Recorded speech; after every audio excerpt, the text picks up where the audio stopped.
Bom dia, irmãos. Nós vamos ter mais uma aula da nossa Escola de Ministros e hoje, Dia das Mães, eu quero desejar um feliz Dia das Mães para todas as nossas mães da vida plena e todas as mães que vão nos ouvir. Eu desejo que vocês tenham sabedoria de Deus para lidar com a sua família, com seus filhos e todas as pessoas ao seu redor, porque a mulher, ela tem um papel importantíssimo na família e nós devemos ocupar bem o nosso espaço dentro da nossa casa, de sermos as mediadoras, as consoladoras, aquelas que ajudam, como é o papel do Espírito Santo na Trindade. Amém? Então, feliz Dia das Mães para todas nós que somos mães. E vamos começar a nossa aula de hoje, da nossa Escola de Discípulos. Bom, nós estamos estudando o livro Em Busca de Timóteo, do Tony Cook. E hoje nós vamos ver a quarta parte do livro, que ele tem uma divisão não só em capítulos, mas também em partes. Então, a parte 4 é como manter sua equipe livre de infecções. E na parte anterior, na parte 3, terminou semana passada, nós vimos algumas características que os ministros de socorros devem ter, né? Lealdade, fidelidade, equilíbrio, flexibilidade, motivação interior, honestidade e sabedoria. Então, essas qualidades não constituem uma lista completa, né? Mas elas são um fundamento sólido. E sobre esse fundamento de fidelidade, de equilíbrio, flexibilidade, motivação interior, honestidade, sabedoria, sobre esses fundamentos nós vamos construir, né? Novos hábitos e qualidades na nossa vida como ministro de socorros, né? Nós vamos desenvolver novos hábitos e qualidades que vão acrescentando à nossa vida um modo de vida que agrada a Deus, um modo de servir a Deus que o agrade. Então, na parte 4, que nós estamos iniciando hoje, nós vamos estudar o que os ministros de socorros devem evitar para não causar infecções na equipe. Então, infecções são doenças, enfermidades, né? Então, uma comparação com o corpo humano,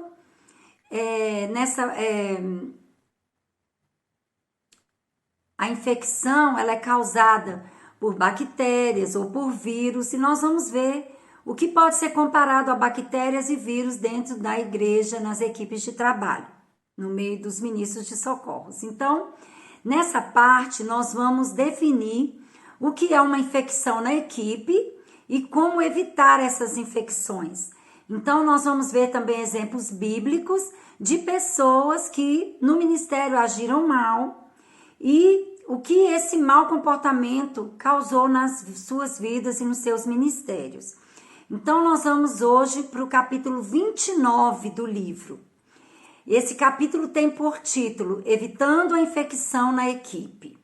Então, no natural, uma infecção, como nós já falamos, pode ser causada por bactérias ou vírus.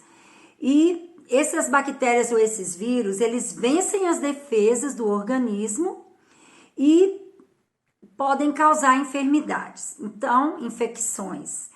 Existem no natural cuidados que nós devemos ter para manter a nossa saúde física, mantendo o nosso sistema imunológico forte. Nós vamos evitar que essas bactérias, que esses vírus venham agir no nosso organismo causando enfermidades, não é?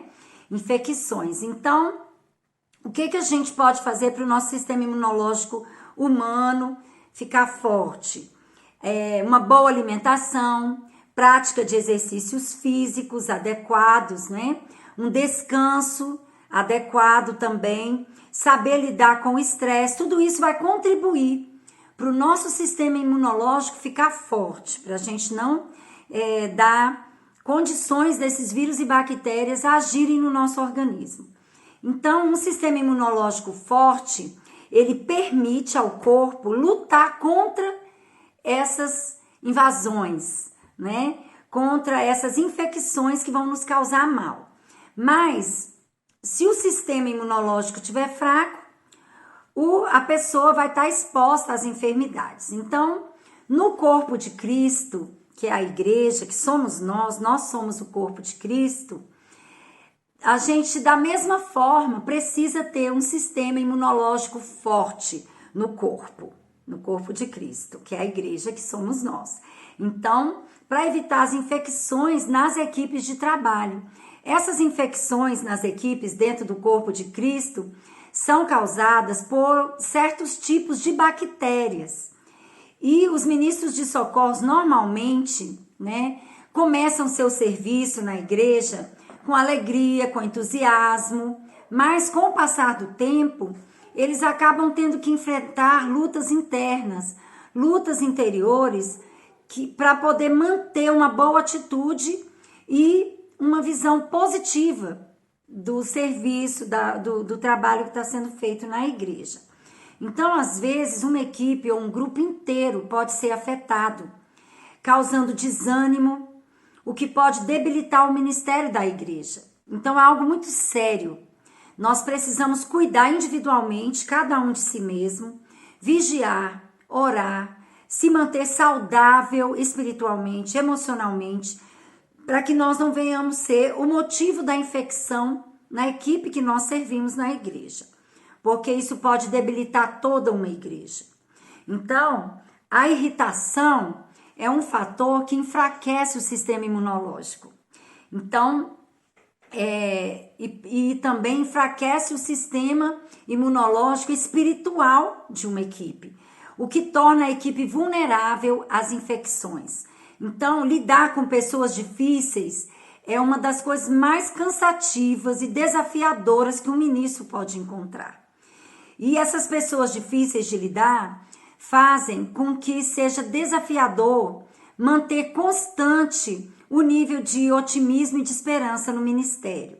Mas não é impossível de se conseguir. Só requer mais da graça de Deus.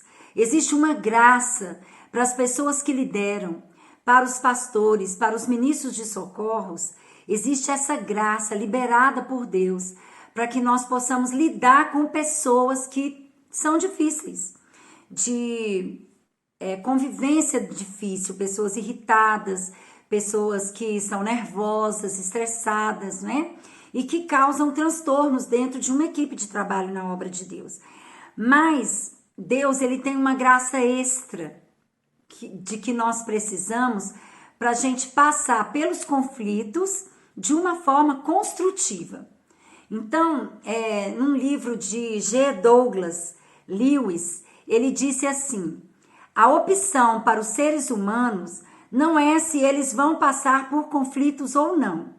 A única escolha é se esse conflito será resolvido de maneira construtiva ou destrutiva. Conflitos sempre vão existir nas nossas vidas, dentro da nossa casa, com a nossa família, no nosso relacionamento conjugal, no nosso relacionamento com pessoas que trabalham conosco no ministério, vão acontecer conflitos. Então, não temos essa opção de não ter conflitos.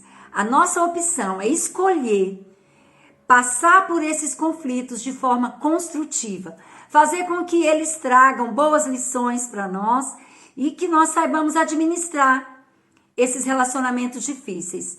Com graça e com sabedoria, a gente vai vencer cada conflito, cada um desses relacionamentos mais difíceis. Então, a gente não quer sofrer de infecções nas nossas equipes de trabalho dentro da igreja, né?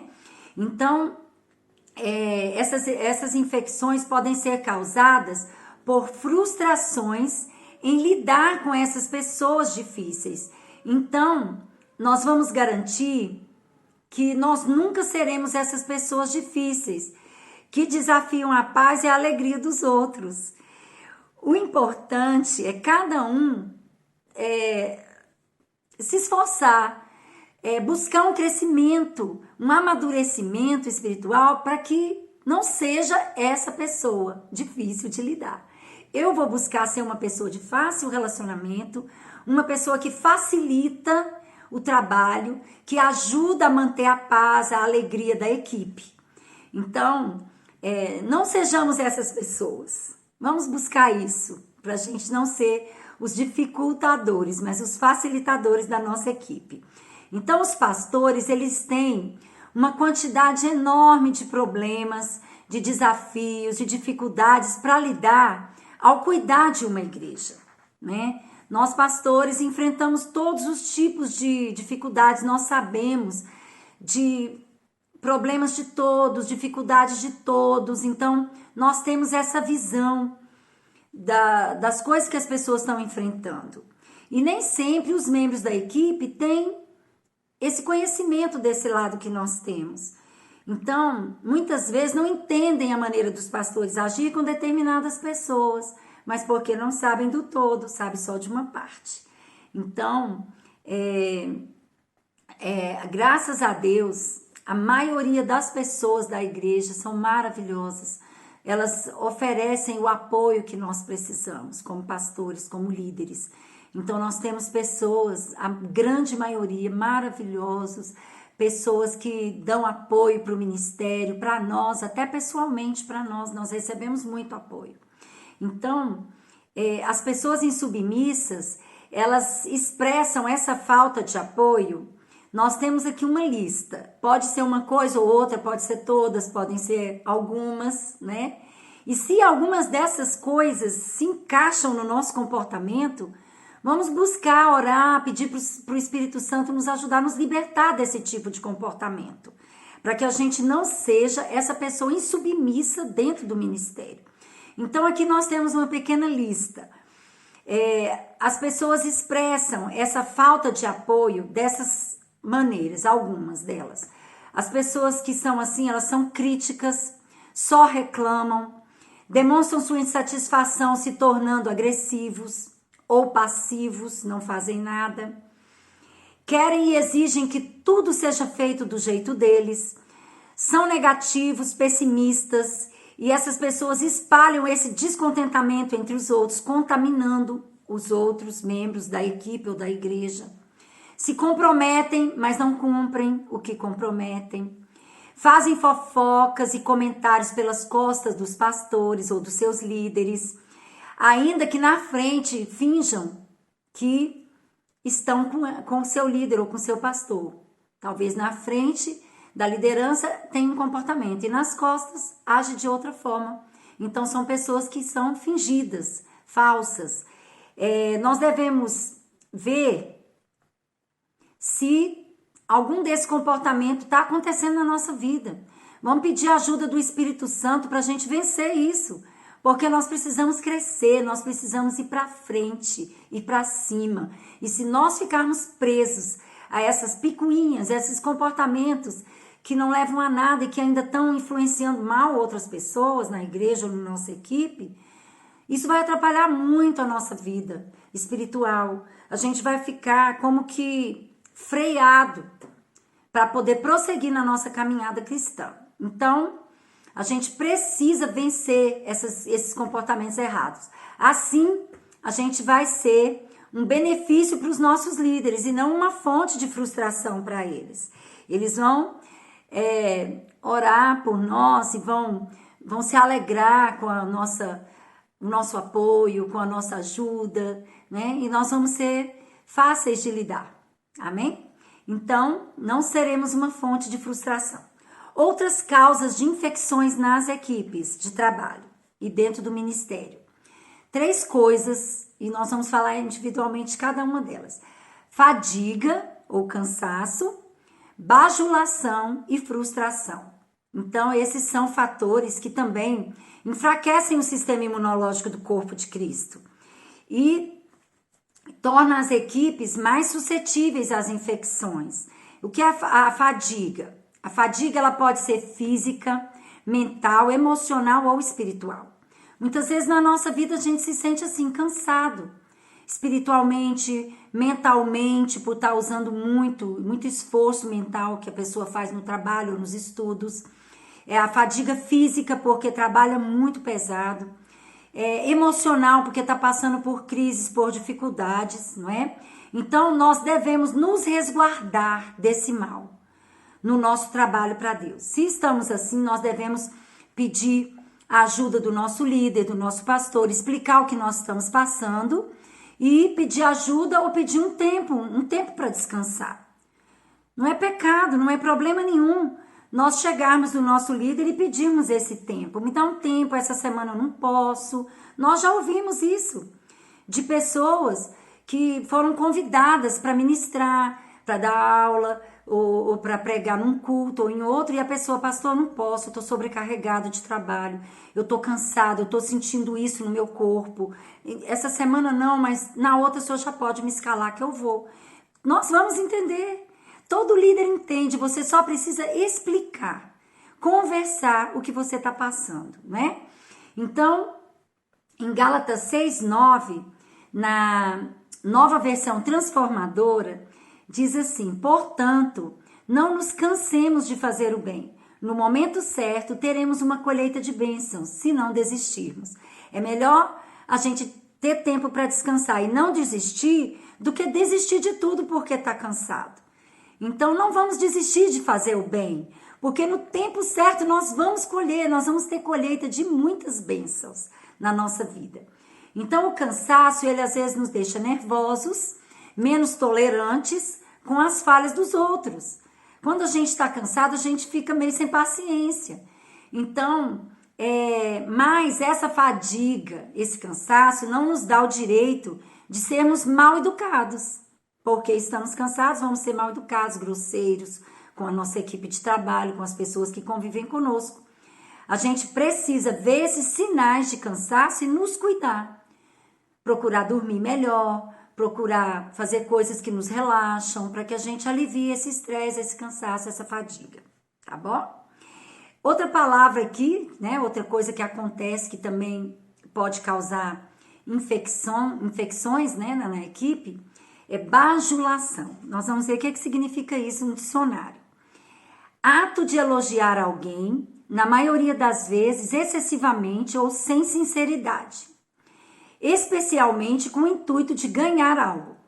Ganhar a amizade da pessoa, ganhar a confiança, ganhar algum benefício, né, dessa pessoa. A gente falar coisas que a gente não sente, que a gente não acha da pessoa, elogiar excessivamente ou falsamente, elogios que não são verdadeiros.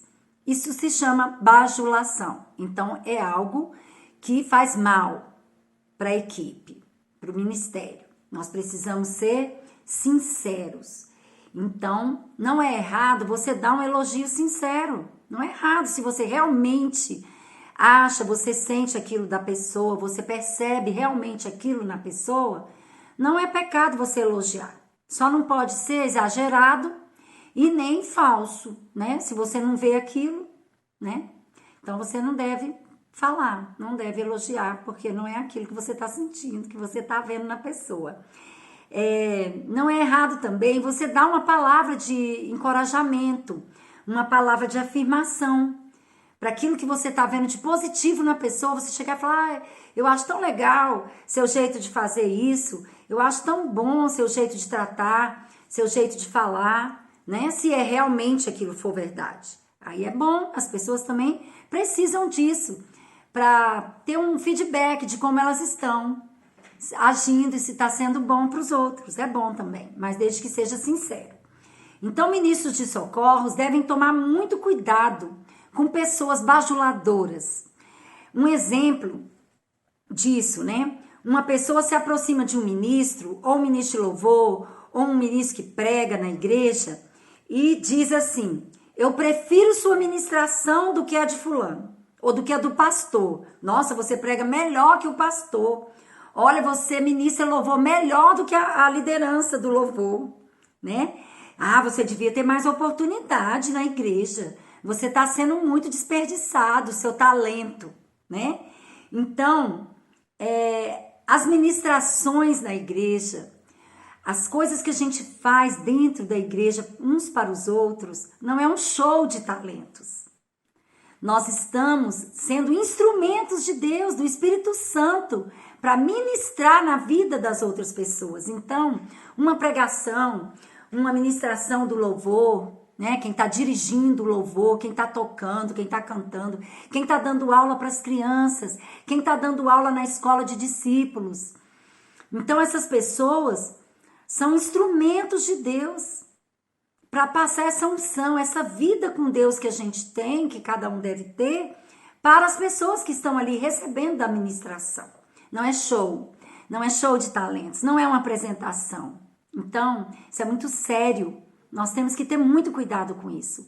E às vezes você vai elogiar uma pessoa e você já planta uma semente de infecção nela, um ciúme, uma inveja, uma competição.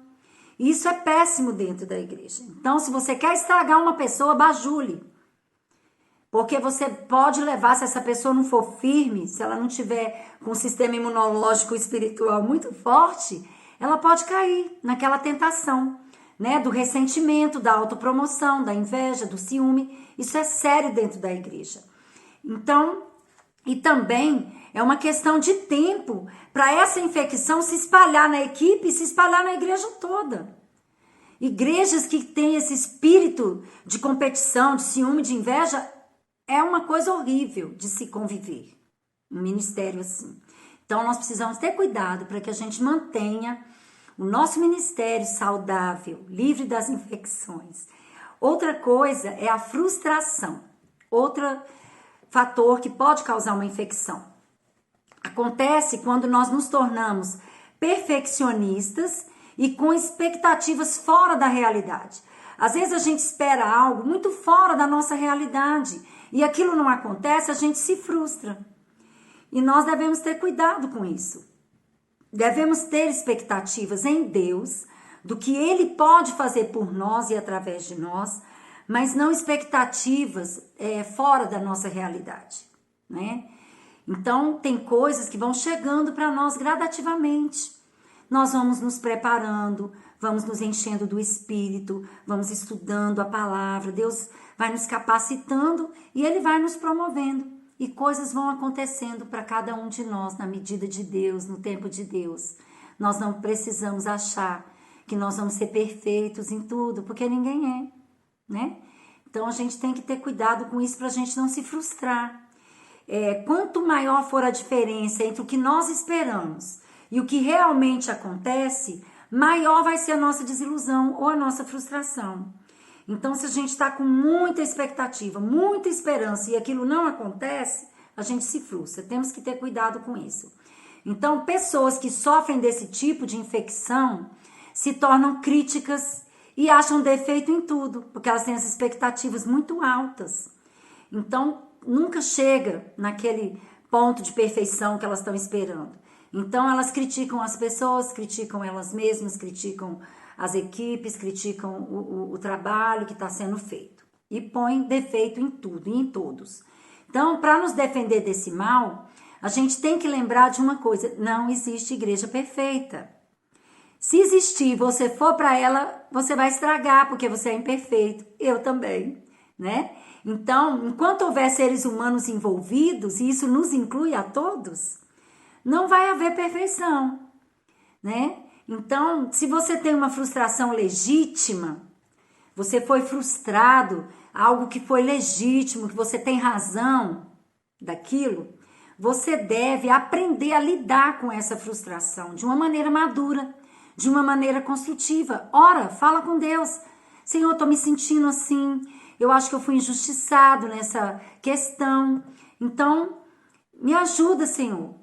E aí você vai manter em mente que algo importantíssimo dentro da igreja, dentro de equipes de trabalho. Você não vai necessariamente concordar com todas as decisões tomadas dentro da equipe, dentro da igreja, né? E você nunca vai perceber, sentir que tá tudo perfeito. Não existe isso, né? Então, a perfeição vai ser lá no céu.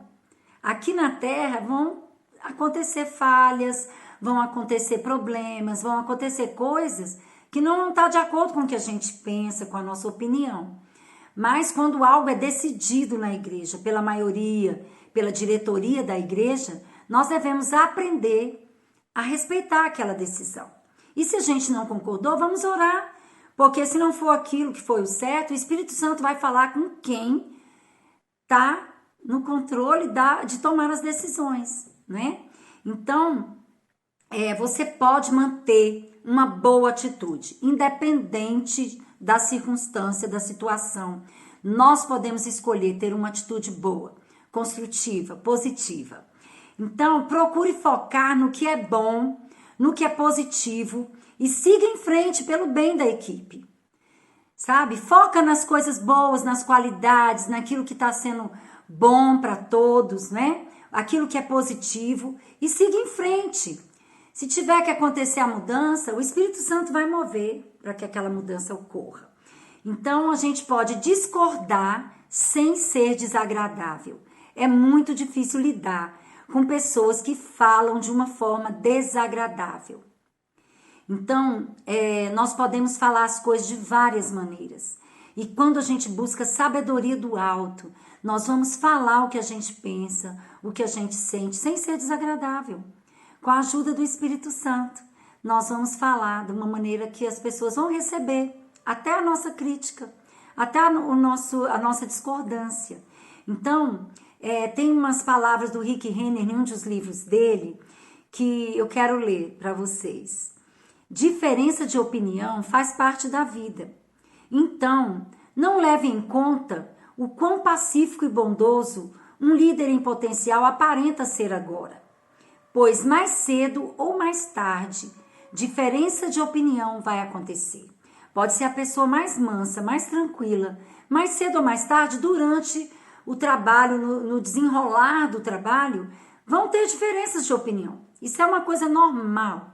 Na família, na igreja, em todas as áreas da nossa vida. Então,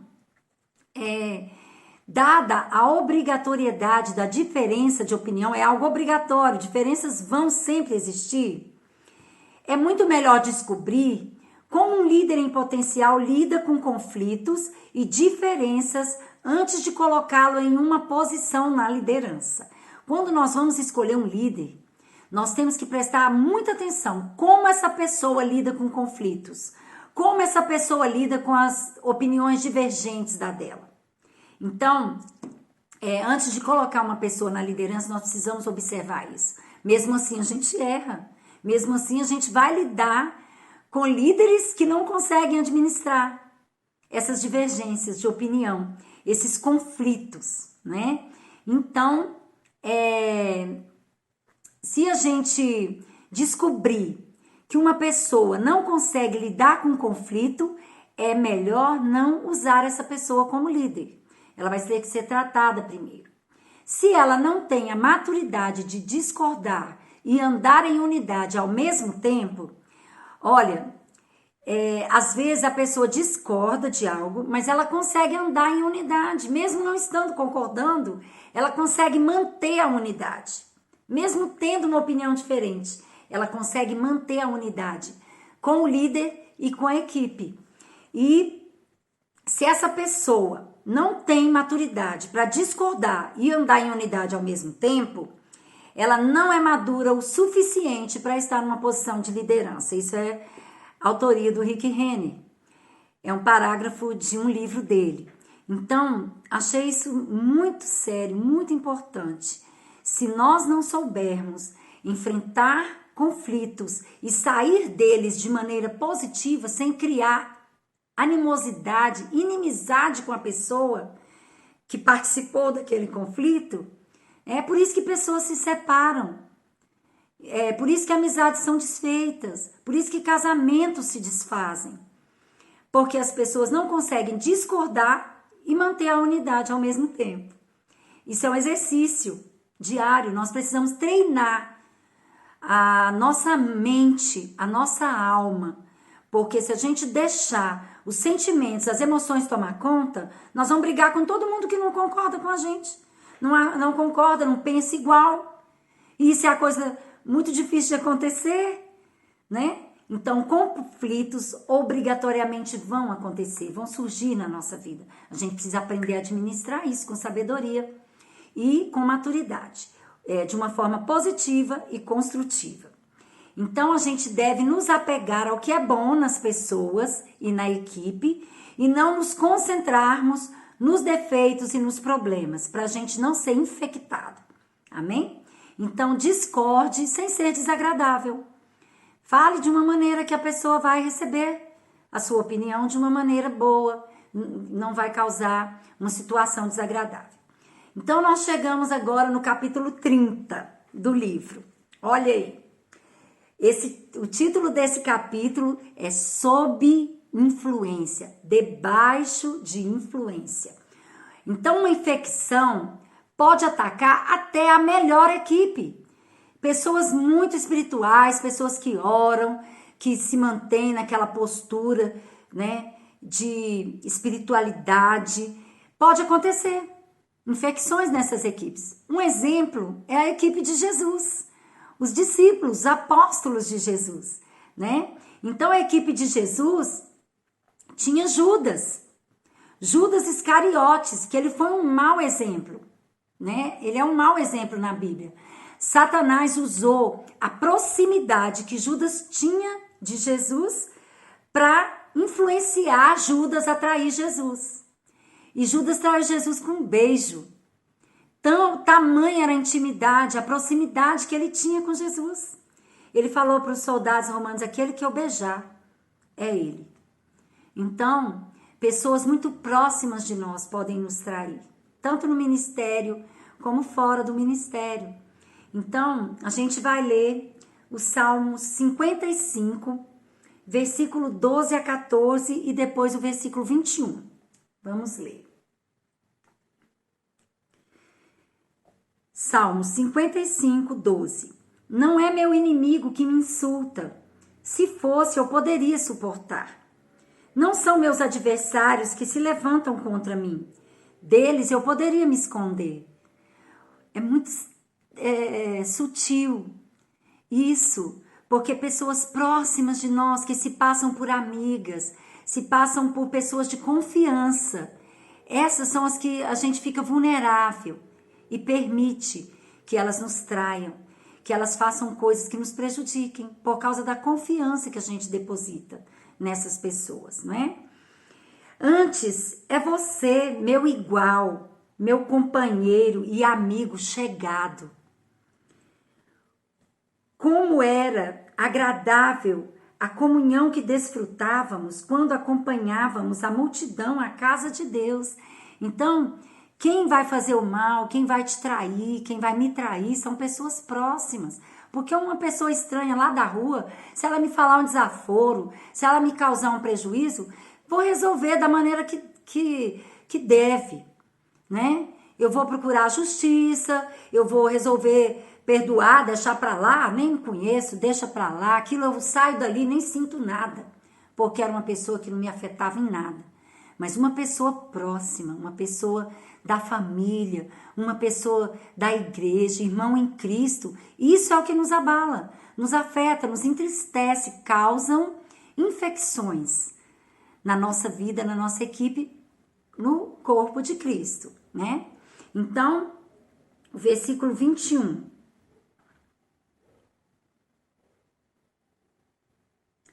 Sua fala é macia como manteiga, são os fingidos, né? Mas em seu coração há guerra. A pessoa fala boazinha com você, mas está tramando coisas ruins contra você.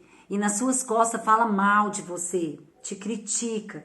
Suas palavras são suaves como azeite, mas na verdade são punhais, aquelas que apunhalam pelas costas, não é? Então Judas, ele foi assim.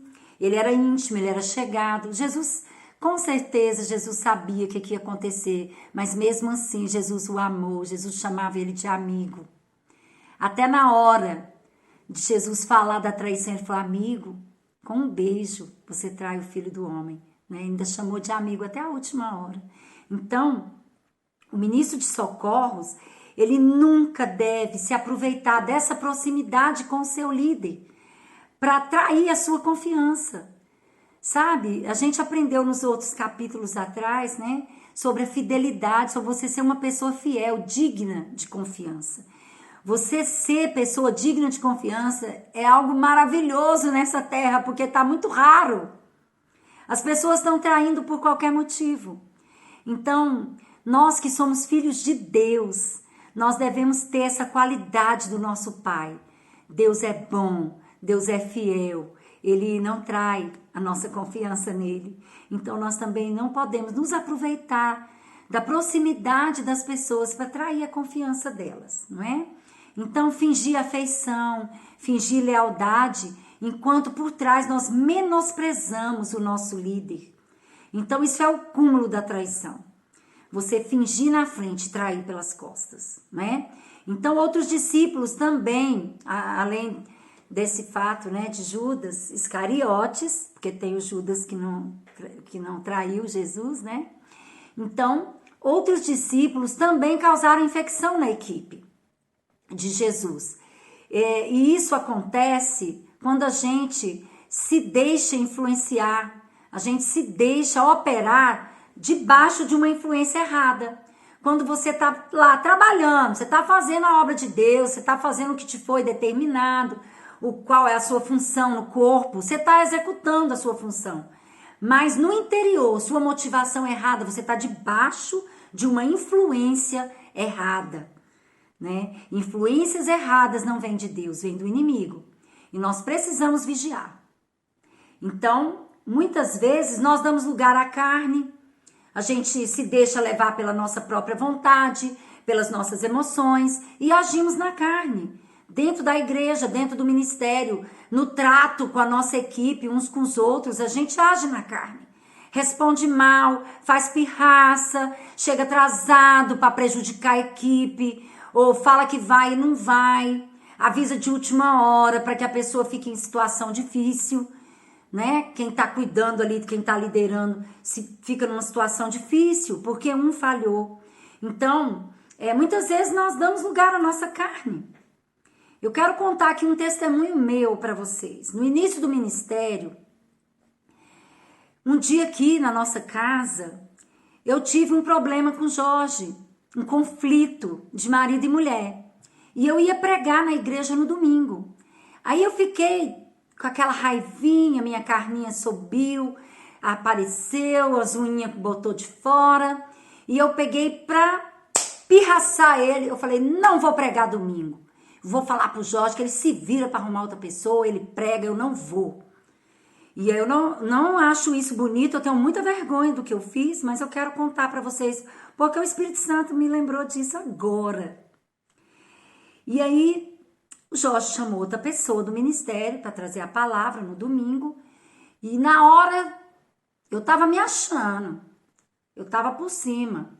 E aí, na hora da pregação da outra pessoa, o Espírito Santo falou comigo, nunca mais você faça uma coisa dessas, porque senão você não é digna do ministério. Você foi imatura, você foi irresponsável, você deixou de atender o chamado que eu fiz para você trazer a palavra nesse domingo. E eu me envergonhei muito, eu chorei no culto todo. Quando chegou aqui em casa, eu chamei o Jorge lá no nosso quarto.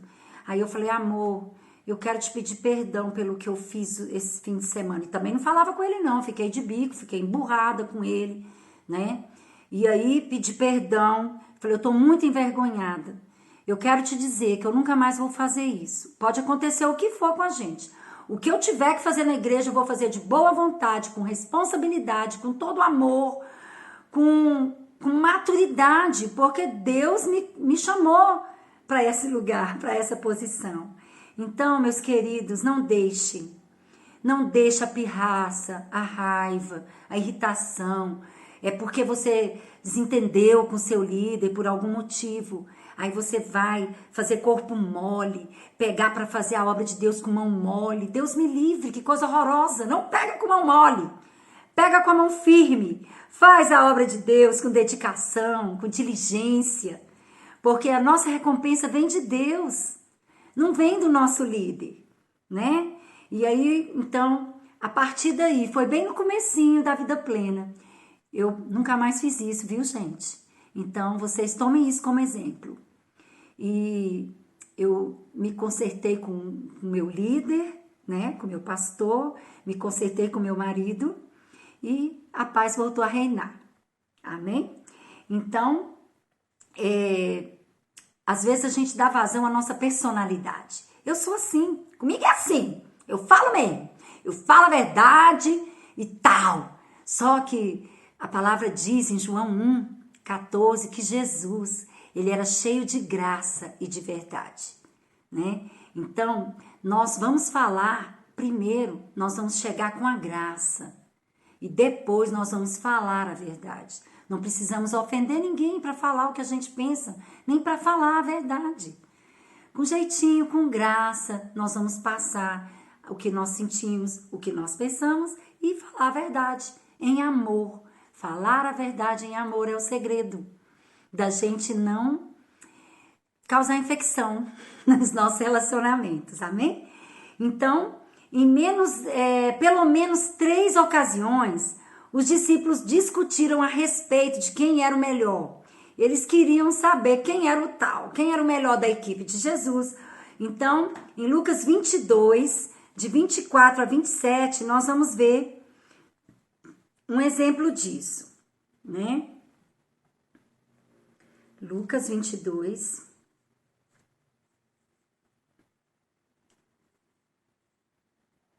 do 24 ao 27. Depois começaram a discutir entre si qual deles era o mais importante.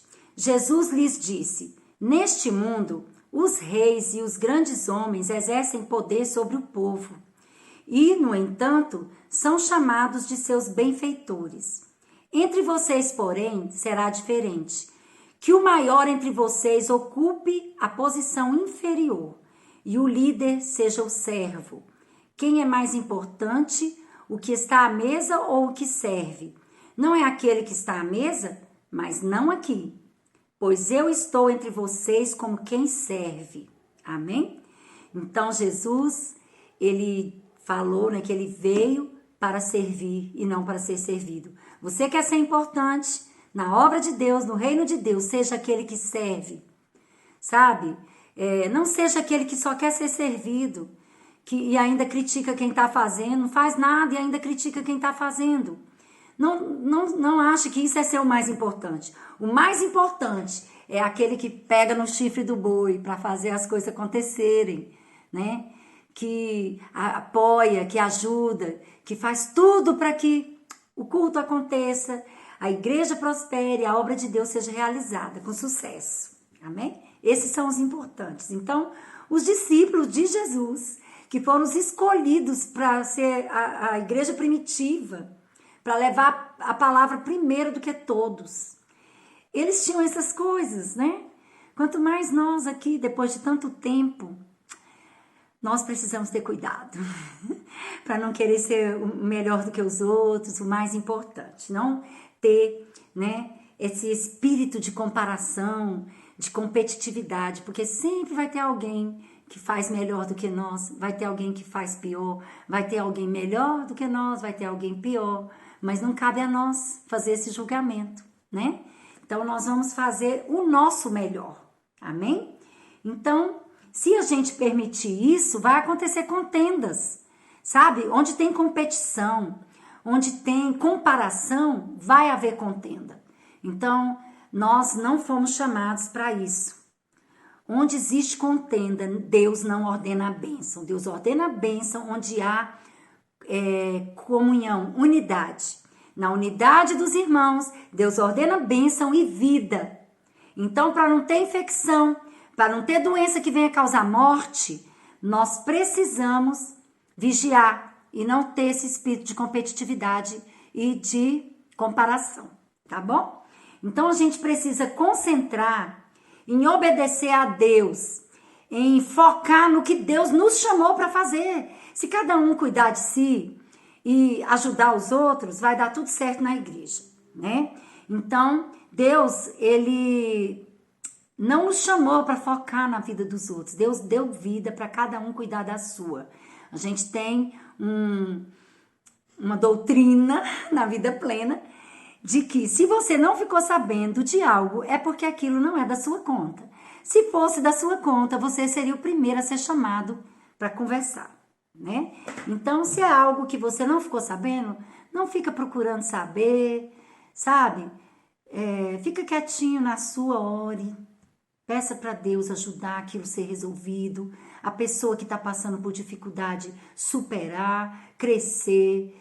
Ore para que ela receba o perdão de Deus, para que ela se arrependa, né? Esse é o nosso papel como cristãos. Isso é unidade do corpo, uns cuidando dos outros, mas focado em você, em obedecer o que Deus te mandou fazer, focado no seu chamado, naquilo que é para você fazer e não nos outros, vigiando o que os outros estão fazendo, né? Então, nós vimos em capítulos anteriores que nós, ministros de socorros, não devem competir com o pastor. O pastor é o anjo da igreja, ele foi escolhido, chamado por Deus para estar naquela posição. Todos os outros são apoio, são ministros de socorros para ele. Os pastores auxiliares, a esposa do pastor, as esposas dos outros pastores, nós todos somos ministros de socorros, fomos chamados por Deus para apoiar o nosso pastor no chamado dele, para cuidar da igreja, para guiar esse rebanho, esse pequeno rebanho Vida Plena, Ministério Internacional. Então, a gente também não precisa competir com os outros ministros. Saber qual é melhor, qual é o mais importante, né? Nós devemos nos unir como um time para poder servir melhor uns aos outros. Todos vão ser beneficiados com a nossa unidade, com a nossa comunhão, com esse nosso espírito de abençoar uns aos outros, de ser canal de bênção uns para os outros. Deus se agrada disso. Amém? Então, a gente tem também uma coisa que aconteceu com Pedro, né? Pedro, tão bacana. Vamos abrir. Em João 21. Como Pedro foi usado por Deus no ministério, mas não foi sempre assim, né? A gente sabe que ele teve que passar por um processo de tratamento com Jesus para ele poder mudar o jeitinho dele, né? João 21, versículo 17 e depois do 19 ao 22. Pela terceira vez, Jesus perguntou: Simão, filho de João, você me ama?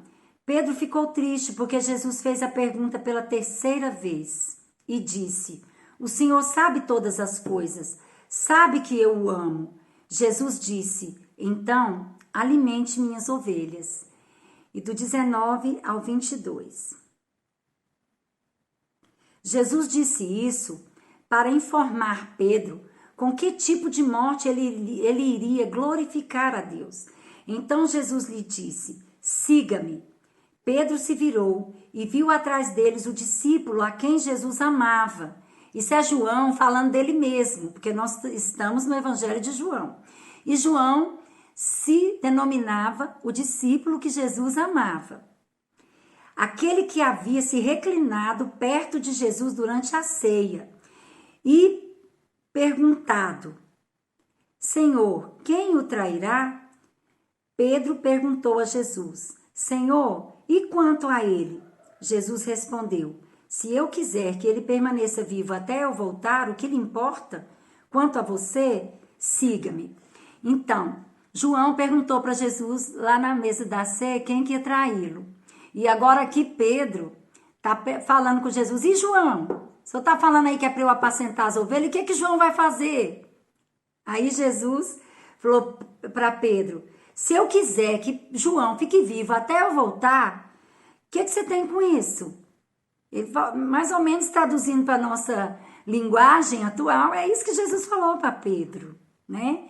Então, até aquele momento, Pedro ainda estava preocupado com o papel de João no reino.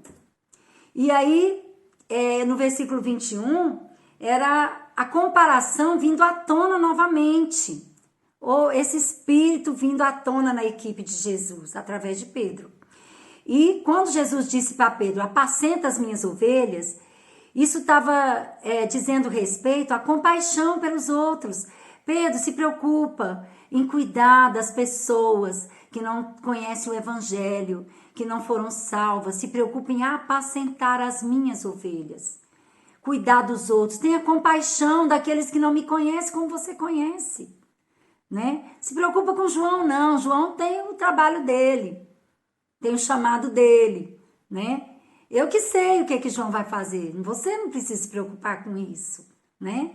Então, Pedro precisava aprender a não se preocupar com João, apenas seguir Jesus. Ele falou, segue-me. Para com isso, Pedro. Vem. Bora fazer o que nós temos que fazer. Para de preocupar com o que não é da sua conta. Não é? Então, simplesmente seguir Jesus. E Pedro, outra vez, a gente tem aquela passagem lá em Mateus 16, quando Pedro recebe aquela revelação, quando Jesus fala, né, quem dizem os homens que eu sou? E Pedro fala, tu és o Cristo, o Filho do Deus vivo. E Jesus fala para Pedro, não foi carne nem sangue que te revelou isso, mas foi o próprio Espírito Santo que te revelou, né? E num curto espaço de tempo, Pedro fala uma bobagem, logo em seguida. Ele acaba de receber uma revelação poderosa, passa um pouquinho, dá lugar para a carne, para outra influência, né? Ele foi usado pelo Espírito para receber uma revelação sobre Jesus. Tu és o Cristo, o Filho do Deus vivo. Passa um pouquinho, ele dá lugar para o diabo. E Jesus, ele fala, vamos ler, Mateus 16... Mateus 16, do 15 ao 18. E vocês? Perguntou ele. Quem vocês dizem que eu sou? Simão Pedro respondeu. O Senhor é o Cristo, o Filho do Deus vivo. Jesus disse, que grande privilégio você teve, Simão, filho de João. Foi meu Pai no céu quem lhe revelou isso. Senhor, nenhum ser humano saberia por si só. Agora eu lhe digo que você é Pedro, e sobre esta pedra edificarei minha igreja, e as forças da morte não a conquistarão. Então as portas do inferno não prevalecerão contra a igreja. Ele falou Simão Bar-Jonas, Simão filho de Jonas, né? Aí nessa versão fala Simão filho de João. Então, sobre esta revelação a igreja seria edificada, sobre esse fundamento que Jesus é o Cristo, ungido de Deus, o Filho do Deus vivo. Sobre esta revelação a igreja seria edificada, né? Sobre Jesus, que é a rocha eterna, a rocha firme. Então, em seguida, no versículo 21, né? Olha bem o que acontece. Pedro ficou cheio de si, com aquilo tudo, com aquela revelação que ele recebeu, se achou que ele era o cara. Aí no 21, Jesus prediz a sua morte. Daquele momento em diante, Jesus começou a falar claramente a seus discípulos que era necessário que ele fosse a Jerusalém e sofresse muitas coisas terríveis nas mãos dos líderes do povo, dos principais sacerdotes e dos mestres da lei. Seria morto, mas no terceiro dia ressuscitaria. Jesus estava explicando para eles tudo que ele ia passar. Foi para isso que Jesus veio. Era a missão de Jesus aqui na terra. Pedro o chamou de lado e começou a repreendê-lo por dizer tais coisas. Jamais, Senhor, disse ele, isso nunca lhe acontecerá. Jesus se voltou para Pedro e disse, afaste-se de mim, Satanás. Você é uma pedra de tropeço para mim. Considera as coisas apenas do ponto de vista humano e não da perspectiva de Deus. Naquele momento, Pedro saiu da influência do Espírito Santo e permitiu, deu lugar para a influência de Satanás. Na verdade, o que Jesus estava repreendendo aqui era o lugar que Pedro deu para o diabo naquele momento, não é? Então, na mesma hora que Pedro recebeu a revelação, que aquela revelação seria a pedra fundamental da igreja, onde a igreja seria edificada, que Jesus era o Cristo, o Filho do Deus vivo, Na mesma hora, quando ele se permitiu ser usado pelo diabo, ele se tornou uma pedra de tropeço para Jesus. Imagina se Jesus tivesse seguido o conselho de Pedro. Não, Senhor, jamais. O Senhor não vai permitir que uma coisa dessa aconteça. Ele quase que falou para Jesus, o Senhor tem que fugir, né? Então, foi uma grande mudança, muito rápida, de um momento para o outro. Poderia ter surgido uma infecção na equipe, porque se Jesus tivesse dado lugar para esse conselho de Pedro, não é?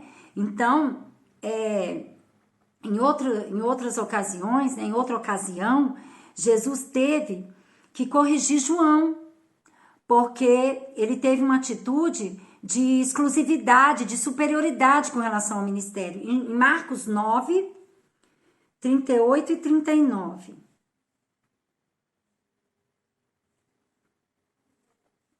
Marcos 9, 38. João disse a Jesus, Mestre, vimos alguém usar seu nome para expulsar demônios. Nós o proibimos, pois ele não era do nosso grupo. Aí Jesus repreendeu João e disse, não o proíbam, disse Jesus. Ninguém que faça milagres em meu nome falará mal de mim a seguir. Quem não é contra nós é a favor de nós. Eu lhes digo a verdade. Se alguém lhes der um simples copo de água porque vocês são seguidores do Cristo, essa pessoa certamente será recompensada. Então, Jesus não queria que eles agissem com arrogância, com orgulho, se achando melhores que as outras pessoas. Porque quem estava expulsando demônio em nome de Jesus, ele falou que não, proibiu. Jesus, não, quem não está junto comigo está espalhando, mas quem está usando meu nome e fizer milagres, nunca mais essa pessoa vai falar mal de mim, né? Com aquela sabedoria de Jesus, ele corrigiu João, nada de exclusividade. O que eu trouxe é para quem quiser, é para quem aceitar, é para quem receber de coração e quiser usar meu nome, né? Com boas intenções, com sinceridade, vai acontecer. Porque é o nome de Jesus que tem poder, não é a gente que tem o poder, né? Então, aqui em Marcos 10, vamos lá, Marcos 10, 35 a 45.